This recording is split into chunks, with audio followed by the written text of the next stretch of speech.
This one is titled Wait to Invest Until You Know What You're Doing. It's really important. But now more than ever, when things are just kind of going normal and the economy isn't so shaky, you can jump in slightly less experienced, in an economy where, the values are going up.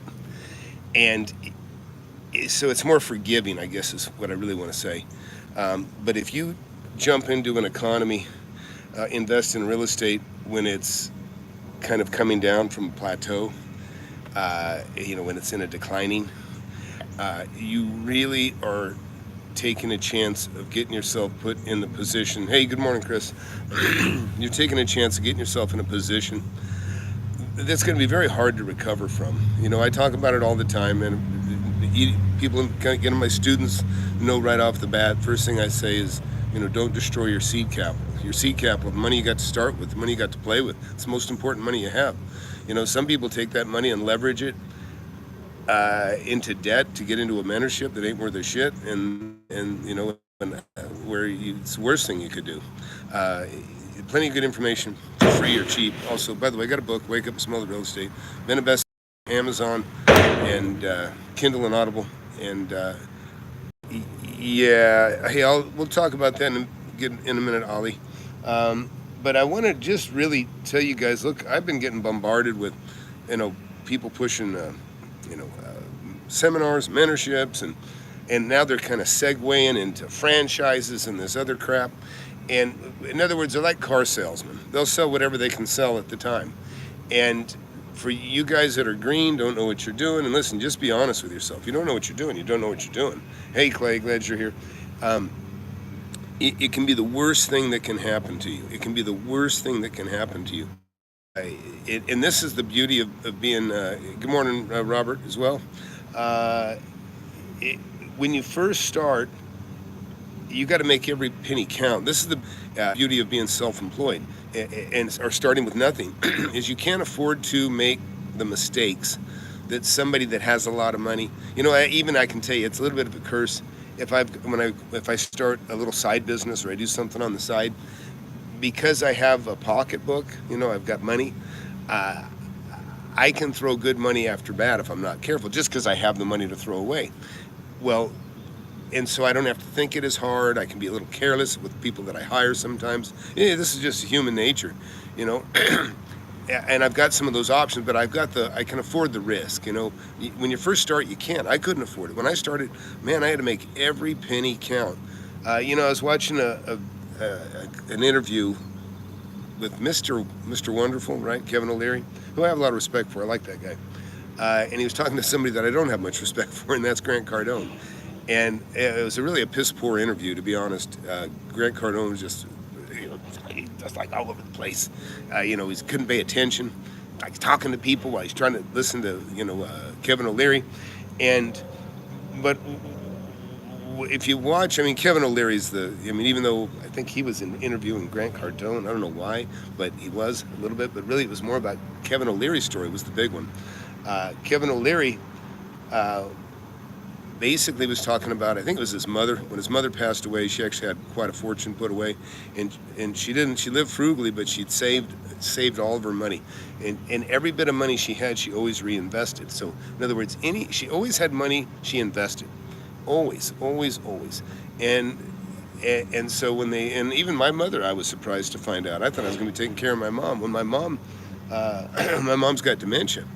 Well, and people were taking advantage of her. Family members were taking advantage of her, and I shut all that shit down. But she had saved a good chunk of money, enough to take care of her for the rest of her life, which was just pretty cool. Just have enough. Right now, you're bragging to say you can take care of yourself the rest of your life, right? Forget, most people can't even think about having enough money to take care of their kids after they die and their kids' kids after they die. And really that's where I'd like everybody to be, so where you can just pass on generational wealth and then just concentrate on teaching your kids values and being a good person and that sort of thing. But the last thing you want to do is lose your seed capital. I'm just telling you, got to be so careful. You can't afford to be careless like you're rich. Somebody rich, they can say, you know what the hell, and I'll throw it. I watched a guy in Vegas, and I'm not a gambler at all. I don't enjoy gambling.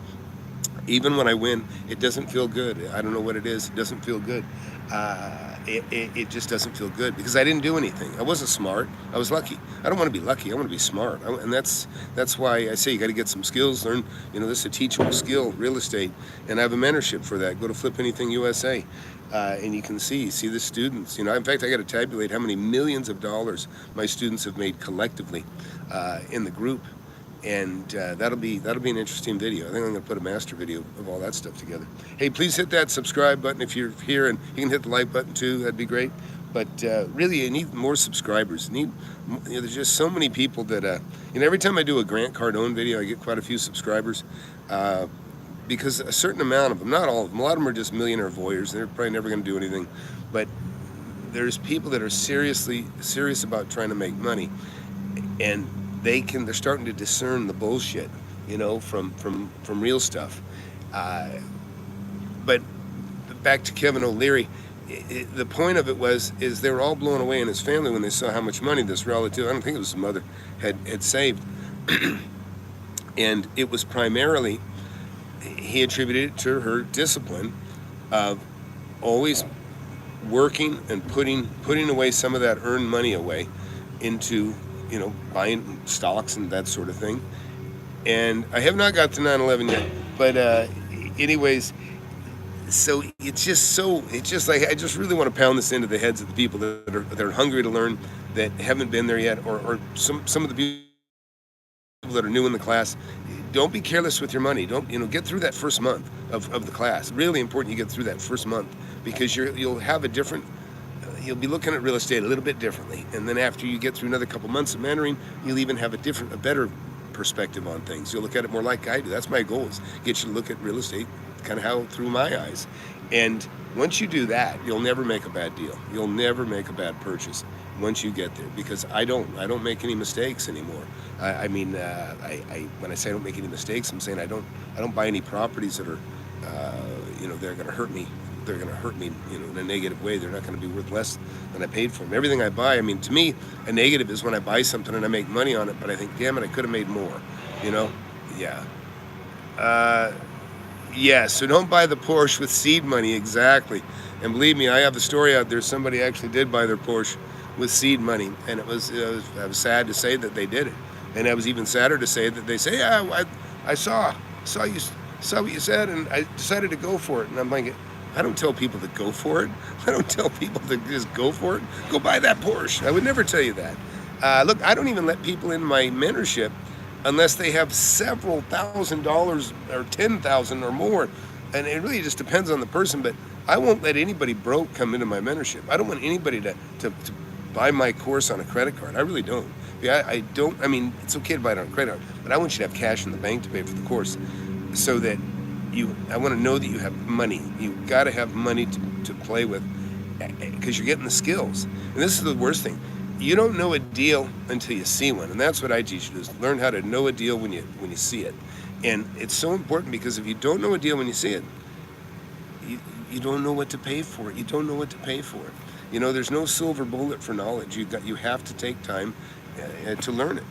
And hey, somebody tell me what time it is. I am stuck with one device. What time is it, guys? I realize I got an appointment at 9. Anyways, hey, I think I'll cut it, because everything lies on this thing quickly. I'll try to come back later on, and maybe we can do a Zoom with a live Zoom, public Zoom, and you guys can see some of the students, and we'll talk about the economy and that sort of thing.